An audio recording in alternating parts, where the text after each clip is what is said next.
Hello সবাইকে নমস্কার, good afternoon friends. আজকে আমি কাঁচকলার কোপ্তা বানাবো আবার।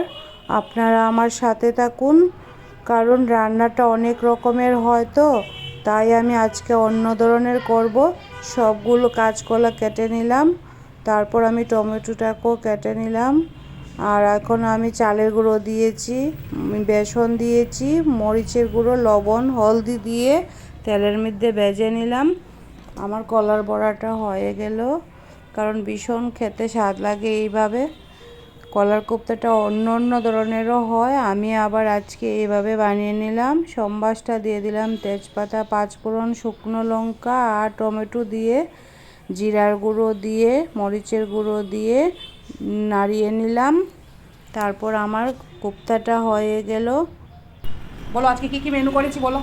ভাত আছে, কলার কুস্তা আছে, কলার বড়া আছে, সবজি আছে, ডাল আছে, আর এখানে ধনিয়া ধনিয়ার পাতা পাতা আছে, ধনিয়া পাতা বাটা। কেন এখন একটা খেয়ে দেখো। কলার বড়াটা খুব স্বাদ হয়েছে। স্বাদ হয়েছে?